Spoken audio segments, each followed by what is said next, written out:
everyone and welcome back to my YouTube channel. This is Dr. Kanchivora and I am a sports physiotherapist. I really hope you guys are liking what we're posting on our YouTube channel. If you are, please don't forget to like, share and subscribe to our channel. So today we're going to talk about everything related to the shoulder. So I'm going to be telling you what your shoulder pain can be. That is the common conditions associated with shoulder pain, the contributing factors to shoulder pain, and at the end of this video, I'm going to be showing you exercises which you can do for acute shoulder pain. Talking about the shoulder complex. The shoulder complex consists of 4 different joints in itself. Any injury or irritation to any of the structures associated with any of the shoulder joints may lead to shoulder pain. So what are the common conditions associated with shoulder pain? The number one reason why most shoulder pains occur is due to rotator cuff tendinopathy. Rotator cuff are a group of muscles which support and stabilize the shoulder joint. Rotator cuff tendinopathy is an overuse injury of these rotator cuff muscles, ultimately leading to impingement-like symptoms of the shoulder. The causes could be repetitive movements, repetitive overhead activities, and also in athletes who play overhead sports.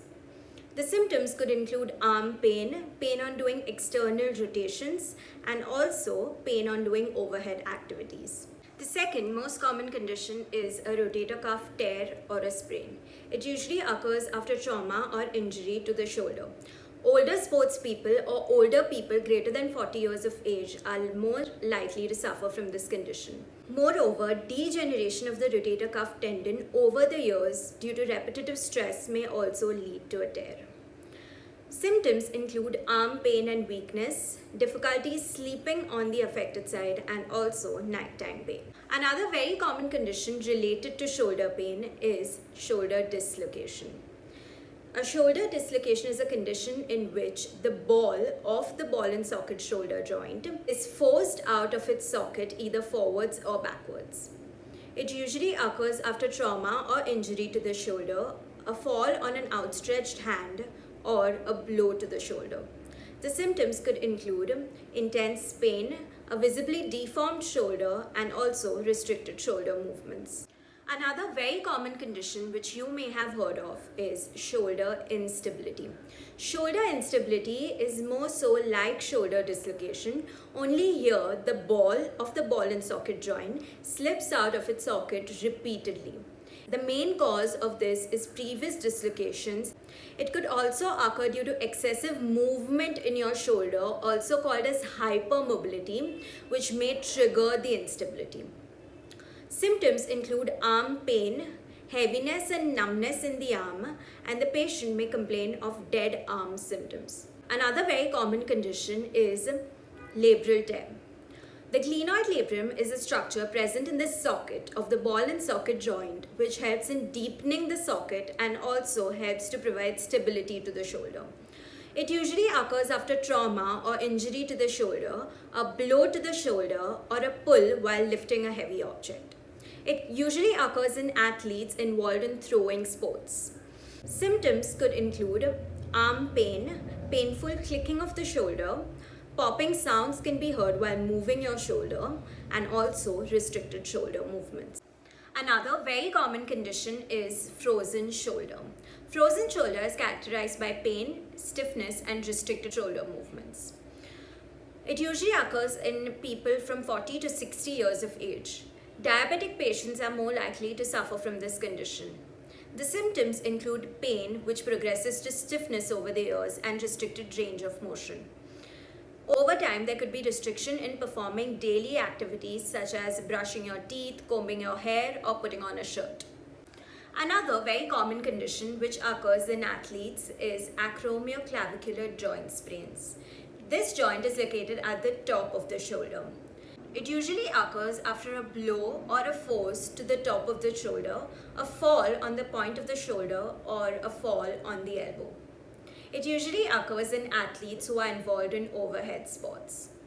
Symptoms may include pain at the tip of the shoulder, restricted shoulder movements, and also swelling and tenderness at the area of the injury. Since you have heard of all the common conditions related to shoulder pain, we are now going to begin with the exercises for acute shoulder pain. If you are experiencing an increased amount of shoulder pain, it is best to consult your physiotherapist or consult me before doing these exercises. If you like the exercises or if you like this video, please don't forget to like, share and subscribe to our channel. The first exercise is called as pendulum exercise. So take a half or a full-filled bottle of water and place it in the affected arm. Now take support of a chair and bend down so that your arm is hanging freely.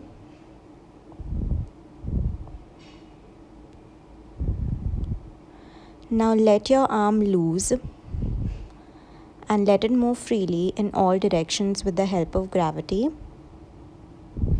Make sure you're moving it straight, sideways and also in circular motions. Also make sure you're not feeling any pain while doing this exercise. Perform 2 sets into 10 repetitions of these. If you experience any pain while doing this exercise, you can also do it without the water bottle. Make sure the movements are smooth and not jerky. The second exercise is called as Scapular Isometrics. So take support of your wall and place your arm on it. Make sure your elbow is completely straight. Now you're going to push your shoulder forward with the edge of your palm. So press the edge of your palm into the wall. Maintain for 5 seconds and relax. Perform this exercise in all the shoulder angles. Make sure you don't feel any pain while doing this.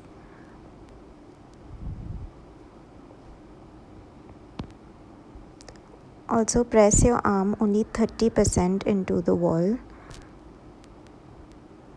This is the position in which the scapular muscles are most active. Perform the same on the other hand.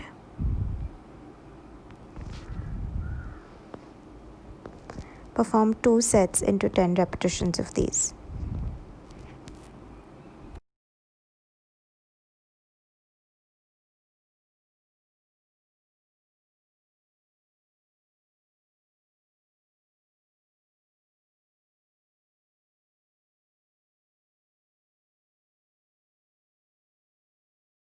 The third exercise is called as Scapular Raises in a 45-degree angle. So lift your arm up with the thumb facing towards the ceiling and move it diagonally at a 45-degree angle. Make sure you're not shrugging your shoulders while doing this exercise. Now move your arm in an upwards and downwards motion. Make sure you're not going to the extreme range of motion. Do this exercise in the mid-range and make sure you're not feeling any pain. Perform 2 sets into 10 repetitions of these.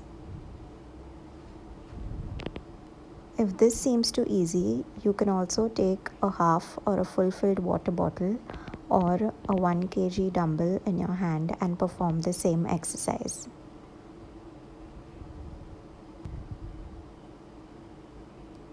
Perform 2 sets into 10 repetitions of these as well.